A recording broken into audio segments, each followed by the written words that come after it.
Hello students, welcome to EPG Pathshala.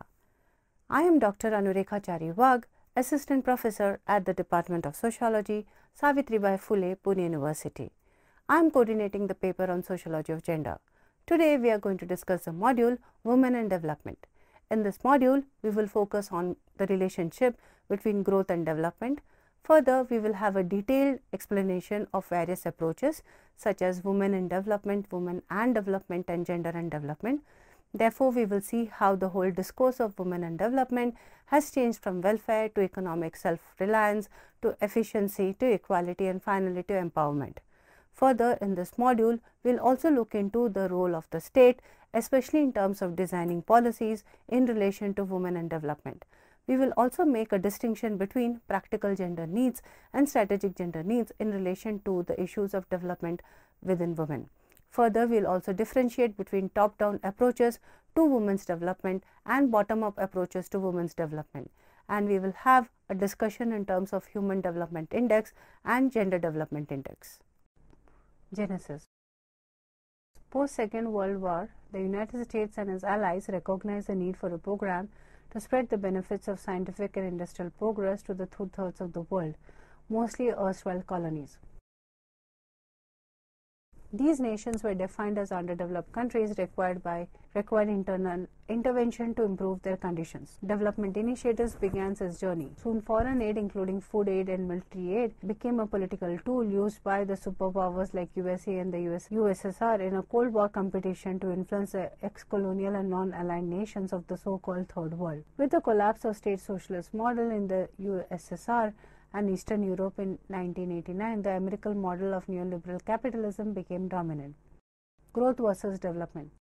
The models of development which emerged supreme following the Industrial Revolution after the Second World War laid emphasis on industrialization, heavy accent on science and technology, ruthless exploitation of natural and environmental resources, and letting loose of market forces. These models initially captured the attention of non-Western economists and development planners because the models sold the dream of prosperity in bold terms and argued that once there is robust growth of the GNP and the GDP, the whole society will develop in all its segments. Women and development. The development process affects women and men in different ways. The after effects of colonialism and the peripheral position of the poor countries of the South and those of the economies in transition in today's globalizing world exacerbate the effects of discrimination on women. Everywhere gender, the socially and culturally constructed forms of relations between femininity and masculinity, is cross-cut by differences in race, class, ethnicity, religion and age. The much criticized binary division between Western women and other, between black and white, between colonizer and colonized is both patronizing and simplistic. Feminists have often shared women as socially constructed as a homogeneous group on the basis of shared oppression, but in order to understand these differences in terms of gender relations, we must interpret them within specific cities and on the basis of historical practices and social practices and not entirely on gender. Prior to 1970, when Esther Boseru published her landmark book on women and development, it was thought that the development process affected women and men in a similar way. Productivity was equated with the cash economy, and so most of the women's work was ignored. When it became apparent that economic development did not automatically erase poverty through trickle-down effects, the problems of distribution and equality of benefits to the various segments of the population became a major importance in development theory. Boseru's works is often taken as signaling of the origins of women in development approach by pointing to women's invisibility and exclusion from development. Paradigm shift in development from women as passive recipient to women as an active agent of transformation. In the early years of international development programming in the 1950s, women were regarded as passive recipients rather than as participants whose major economic role was childbearing and rearing. Development projects geared to address women's practical needs as such maternal and child health and nutrition. In 1960s and 70s, as development policy began to focus on meeting basic needs as like food, shelter and security, international agencies and governments recognized that women were among the poorest of the poor. In 1970s, women's role in economic development, the groundbreaking book by economist Esther Boseru demonstrated that women made important contribution economic which were being ignored by governments to the detrimental of the national development efforts. Boseru also showed that development had different effects on women. Evolution thinking about women's development parallels the changing pattern of women's development programs. Women's welfare remains a central concern in women's development, and each general goal incorporates the preceding goals. Various approaches. Women in Development WID approach. Women in Development WID approach, which grew out of Bossero's work, aimed for the more efficient, effective development through incorporating women-specific projects into existing development processes. The strategies that were developed included adding women's project or project components, increasing women's income and productivity, improving women's ability to look after the household. However, the WID approach did not address gender discrimination, the root cause preventing women's full participation in their societies.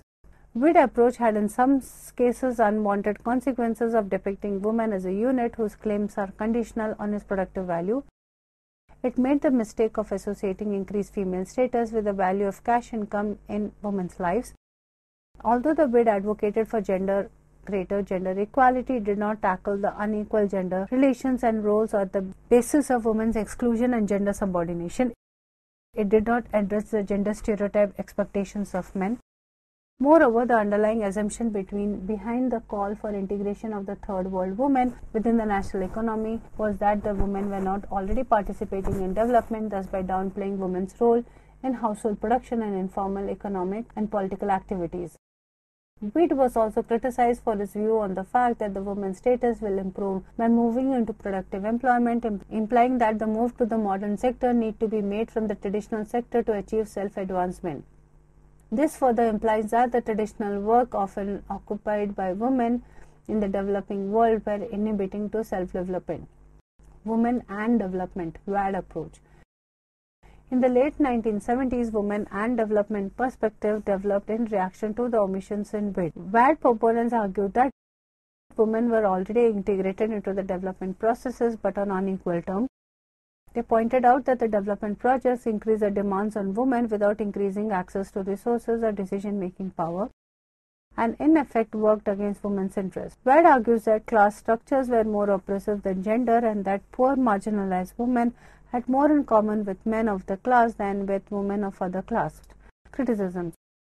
Under WAD, according to critics, the women-only development projects would struggle or ultimately fail due to the scale and the marginalized status of these women. Further, the WAD perspective suffers from a tendency to view women as a class and pay little attention to the differences among women, such as the feminist concept of intersectionality, including race and ethnicity, and prescribe development endeavors that only serve to address the needs of a particular group. WAD fails to fully consider the relationship between patriarchy, modes of production, and marginalization of women. It also presumes that the position of women around the world will improve when international conditions become more equitable. Additionally, WAD has been criticized for its singular preoccupation with the productive side of the woman's work, while it ignores the reproductive aspect of women's life. Value is placed on income-generating activities and none is ascribed to social and cultural reproduction. Gender and Development GAD approach. In the 1980s, the Gender and Development GAD approach movement brought a revolutionary new way of thinking. GAD emphasized on what development can do for women. GAD refocused emphasis on gender from women. The new focus on gender grew out from observations that women's development projects have not been successful in improving women's conditions. This approach pointed out that the women have been systematically subordinated and assigned secondary or inferior roles to men, and their needs have to be considered in isolation from the larger context. They sought to make women an integral part of every development strategy. It was thought that development projects would become more efficient by decreasing women's reproductive workload, lightening household responsibilities through better access to water and fuel, and increasing the productive efficiency income generation, mainly in traditional women's activities, access to training credit. With GAD, the rationale for conducting women's development program began to shift from efficiency to equity and empowerment. Development affects men and women differently, and men and women will have different impacts on projects. Both must be involved in identifying problems and solutions if the interest and well-being of the community as a whole are to be furthered. Development starting addressing strategic gender needs and rather than mere practical gender needs. Under the concept of practical gender needs, women are identified in the socially accepted roles in society. PGNs do not challenge, although they arise out of gender divisions of labor and women's subordinate position in society. PGNs respond to immediate perceived necessity identified within a specific context. They are practical in nature and often address inadequacies in living conditions such as water provisions, healthcare, and employment. They are needs shared by all household members, yet identifies as PGNS of women who assume responsibility for meeting these needs. It includes water, health, income earning, housing, family, food provision. Strategic gender needs are the needs women identify because of the subordinate position of women. They could vary according to particular context related to gender division of labor, power and control, and may include issues such as legal rights, domestic violence, equal wages, women's control over their bodies, etc. Meeting strategic gender needs assist women to achieve greater equality and change in existing roles, thereby challenging women's subordinate position. Strategic gender needs include abolition of sexual division of labor, alleviation of the burden of domestic labor and childcare, removal of institutionalized forms of discrimination such as rights to own land or property, access to credit and other resources, freedom of choice over childbearing, measures against male violence, participation in decision making. Criticisms of GAD approach.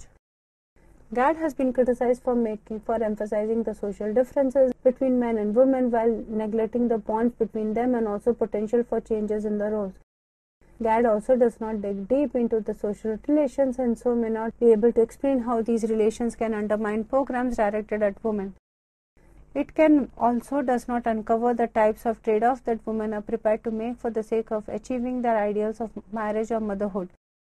Another criticism is that although GAD perspective is theoretically distinct from WID, but in practice a program seems to have element of the two. While many development agencies are now committed to a gender approach, in practice its primary institutional perspective remains WID.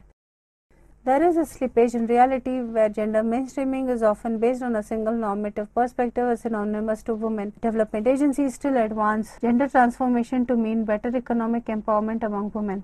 Alternative approaches. An alternative way of forming development has evolved out of grassroots experiences. This alternative view is based on interactions at the local level. Ideas and policies are shaped by everyday practice rather than by dominant development theory. Being aware of their interests and needs, the local people are capable of promoting their own development if their initiatives are recognized and supported. There are many examples that clearly show that these grassroots movements result in empowerment for poor women. The local NGOs have created space for women's voices to challenge and change the development plans that are biased against women. Women should be the agents of development. Other approaches with different paradigms have also played a historically important role in advancing theories and practices in gender and development. The structuralist debate was first triggered by Marxist and socialist feminists. Marxism, particularly through alternative methods of state socialist development practiced in USSR, China, Cuba, challenged the dominant liberal over time. Neo-Marxist proponents focused on the role of post-colonial state and development in general and also on localized class struggles. Capability approach.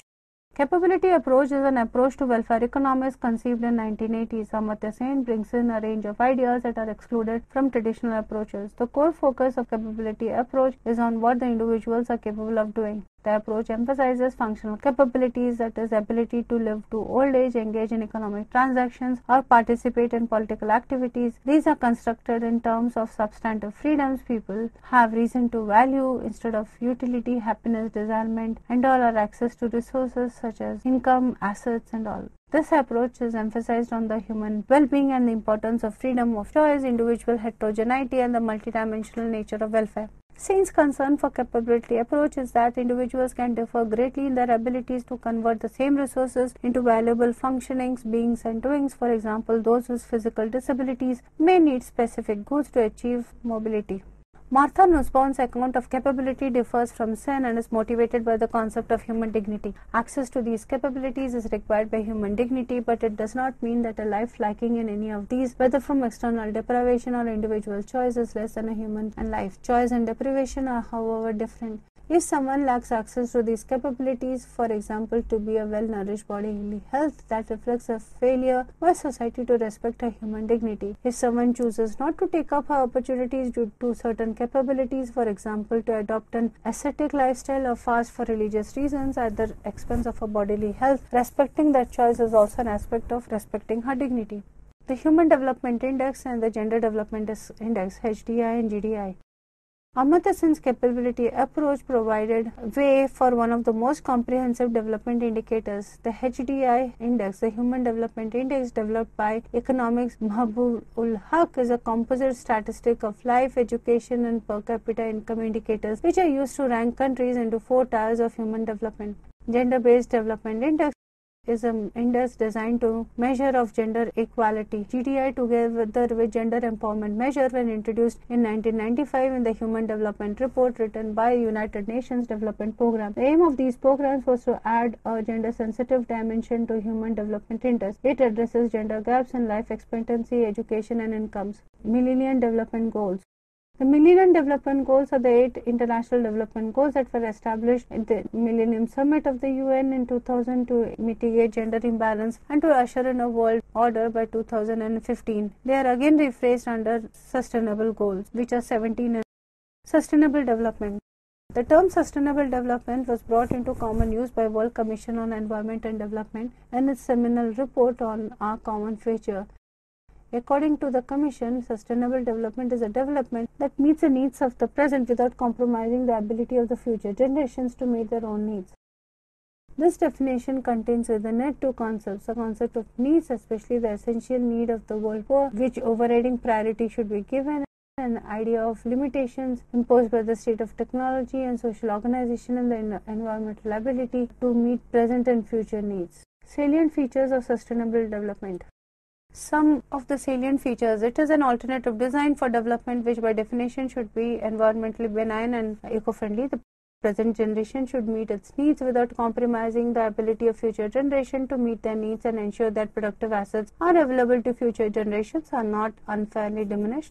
Those who enjoy the fruits of economics development today must not make their future generations worse off by excessively degrading the earth's exhaustible resources and polluting earth's ecology and environment.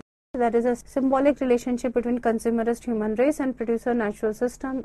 Environment and development is not mutually exclusive. It is essential to sustainable development and healthy economy. Sustainable development has 2 major aspects: internally sustainable development and externally sustainable development. Without both, no real sustainable development would exist.